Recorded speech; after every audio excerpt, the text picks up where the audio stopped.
I pozdrav svima ljudi, dobrodošli na Kalu kanal, sa vama je danas Bruno, vjerojatno to niste očekivali. Ali, znači, dobili smo dosta pitanja. Sa mnom je i moj brat Kalu, znači on je pored ovdje, na laptopu. Pozdrav, braćo, pozdrav. Dobili smo puno pitanja, ljudi, kako igrati Minecraft, znači, preko LAN-a.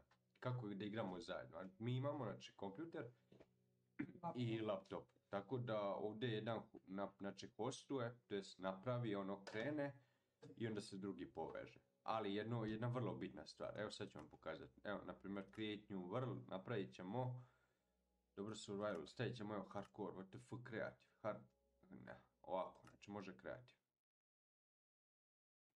Sad ljudi pokrenete, hostujete, da, i prije svega da znate, znači ako to želite, morate biti povezani na isti internet. Znači na isti internet ili da se direktno dva lana povežu, no kabel, kompjuter i tako.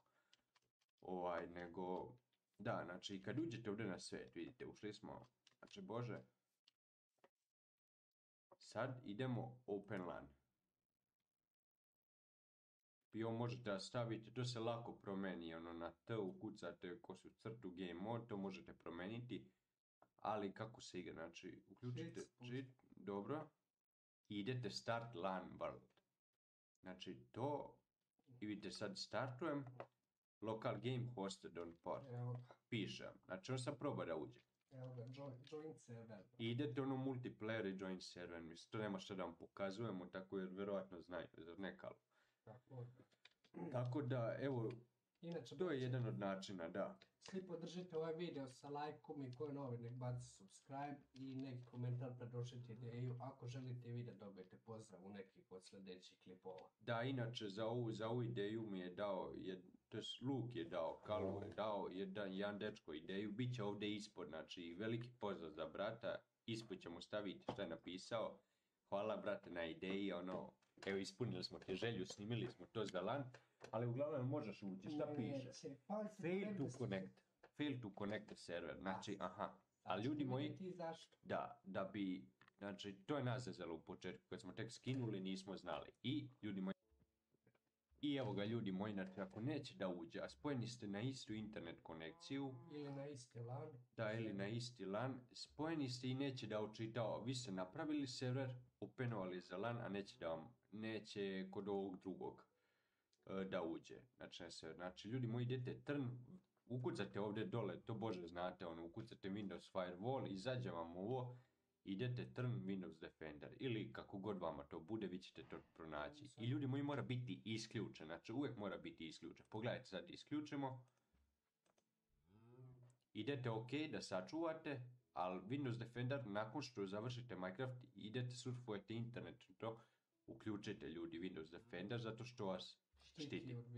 Tako da ljudi moji, idemo OK i mi se onda vraćamo nazad u Minecraft. I evo ga ljudi moji, znači kao što sad pokazao, znači openuo sam za LAN. Probaj Luka sad uđi. Sad ćemo vidimo, evo ga, login in, encrypting, join. Znači evo ga, joinuo je u svet. Ušao je u svet, evo sad ću vam još pokazati, ne znam gdje je on, na kojim koordinatama. Ali trebalo bi da bude u blizini. Imate i onu također opciju tu u Minecraftu, kad kreirate svet, da vam bude, znači evo ga, vidim ga. To je to ljudi moji, pogledajte. Znači ušli smo u bojice sad i tako nas dvojice igramo survival. Znači ljudi, ništa teško, ako mi je pomogao komentar. Na početku već sam jedno rekao da ne ponavljam sad 20 puta, ono, hvala ovom bratu na ideji, bit će dole tu, bit će njegova poruka, vidjet ćete ko je. Ako i vi želite da budete u klipu, dajte neku dobru ideju, ono, podržite nas, lajkujte video, subscribeujte se i naravno šta čekate, vaši drugari koji nisu, javite im da se. Bacite isto komentar kako vam se sviđa, novi logo na kanalu. Da ljudi, novi logo je stigao ovdje na Kalu. To je to ljudi, ako nešto ne razumete, molim vas, napišite Kalu u komentaru, on će vam također odgovoriti gdje zna isto sve. To je to ljudi bilo za ovaj tutorial. Vidimo se hvala vam na svemu, vidimo se, pozdrav. Pozdrav.